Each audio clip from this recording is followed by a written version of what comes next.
నాగేంద్ర బాబు గారు. ధన్యవాదాలు అధ్యక్ష. సార్, సోషల్ మీడియా ఇవాళ చిన్నవాళ్ళు కానీ పెద్దవాళ్ళు కానీ మనందరం కూడా సోషల్ మీడియాకి ఎక్స్పోజ్ అవుతున్నాం.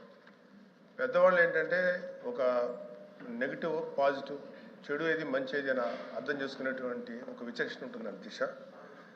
16 ఏళ్ల లోపు చిన్నపిల్లలకి ఏది మంచో ఏది చెడో అర్థం చేసుకోలేనటువంటి పరిస్థితులు ఉంటారు అధ్యక్ష. యాక్చువల్గా ఇది చంద్రబాబు నాయుడు గారు ఒకప్పుడు చెప్పారు, ఇది ఒక చట్టం తీసుకురావాలని. నేను ఆ చట్టం తీసుకురావాలని చెప్పి ముఖ్యంగా చెప్పడానికి వచ్చాను అధ్యక్ష. ఆస్ట్రేలియాలో 16 ఏళ్ల లోపు పిల్లలకి సోషల్ మీడియా ఎక్స్పోజర్ లేకుండా ప్రివెంట్ చేసే లాస్ వచ్చినాయి అధ్యక్ష. అలాగే ఫ్రాన్స్ దేశంలో కూడా అలాంటి లాస్ వచ్చినాయి అధ్యక్ష. అదేవిధంగా అనేక యూరోపియన్ కంట్రీస్లో, అలాగే డెన్మార్క్ ఇలాంటి అనేక దేశాల్లో ఈ సోషల్ మీడియా అరికట్టే విధంగా అంటే పిల్లలకి అందకుండా ఉండే విధంగా చట్టాలు తీసుకొస్తున్నారు అధ్యక్ష. ఆ విషయంలో చంద్రబాబు నాయుడు గారు మాకు మన గౌరవ సీఎం గారు చెప్పినట్టు అది మంచి ఇనిషియేటివ్ అధ్యక్ష. అది తొందరగా తీసుకురావాలని కోరుకుంటున్నాను. ఎందుకంటే అధ్యక్ష, ఇంతకుముందు మనం చూసాం ఈ డిఫరెంట్ కాన్సెప్ట్స్. బ్లూ వేల్ ఛాలెంజ్ అని ఒకటి, ఎంతోమంది పిల్లలు సూసైడ్ చేసి చనిపోయారు అధ్యక్ష బ్లూ వేల్ కాన్సెప్ట్లో. అదేవిధంగా మోమో ఛాలెంజ్ అంటారు, స్కల్ బ్రేకర్ ఛాలెంజ్ అంటారు, ఫైర్ ఛాలెంజ్ అంటారు. అంటే చుట్టూ నిప్పులు అంటించేసుకొని ఎక్కువసేపు సోషల్ మీడియాలో కనపడితే అదొక క్రేజీ థింగ్, వాడికి ఏదో ఒక అప్రిసియేషన్. ఇలాంటి వీటికి చిన్నపిల్లలు గురైపోతున్నారు అధ్యక్ష.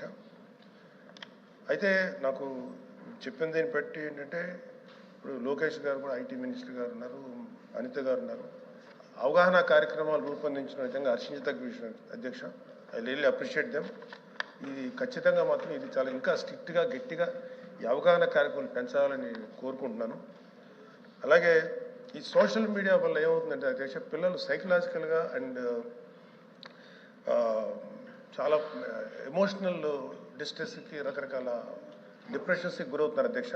ఖచ్చితంగా ఈ సోషల్ మీడియా మీద ఒక తీవ్రమైనటువంటి ఒక చట్టం తీసుకురావాలి, గట్టి చట్టం తీసుకొచ్చి దానికి అవగాహన కార్యక్రమం చేయడం ఎంత ముఖ్యమో అంతకు మించి చట్టం తీసుకొస్తే ఒక భయం ఉంటుంది. ఎందుకంటే ఆ చట్టానికి ఆ పిల్లలు అదేవిధంగా స్కూళ్ళల్లో ఈ ట్యాబ్స్ ఇచ్చేటువంటి ఇది ఉన్నప్పుడు అవి ఓన్లీ ఎడ్యుకేషన్ పర్పస్కే రిస్ట్రిక్ట్ అయ్యే విధంగా, ఎక్స్పోజ్ అయ్యే విధంగా ఉండాలి తప్ప అంతకు మించి వెళ్లకుండా ఒక మానిటరింగ్ వ్యవస్థ అయితే కావాలి. అది పోలీస్ డిపార్ట్మెంట్ కానీ, అంటే హోమ్ డిపార్ట్మెంట్ కానీ, ఇటు ఐటీ డిపార్ట్మెంట్, అలాగే విద్యాశాఖ మంత్రి గారు కూడా కలిసి చేస్తున్నారు. అలాగే గ్రేటర్ మన మెగా పేరెంట్ అండ్ టీచర్ మీటింగ్లో అవగాహన కార్యక్రమం ఏర్పాటు చేస్తానని చెప్పారు అధ్యక్ష.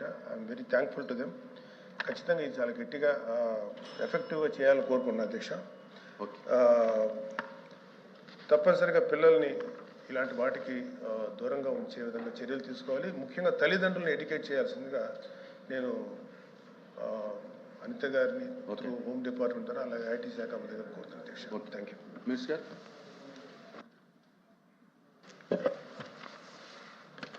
అధ్యక్ష, సభ్యులు నాగేంద్ర బాబు గారు చెప్పింది అక్షరాల సత్యం అధ్యక్ష. మనందరికీ కూడా తెలిసింది, ఇందాక కూడా మనం మాట్లాడుకున్నాం.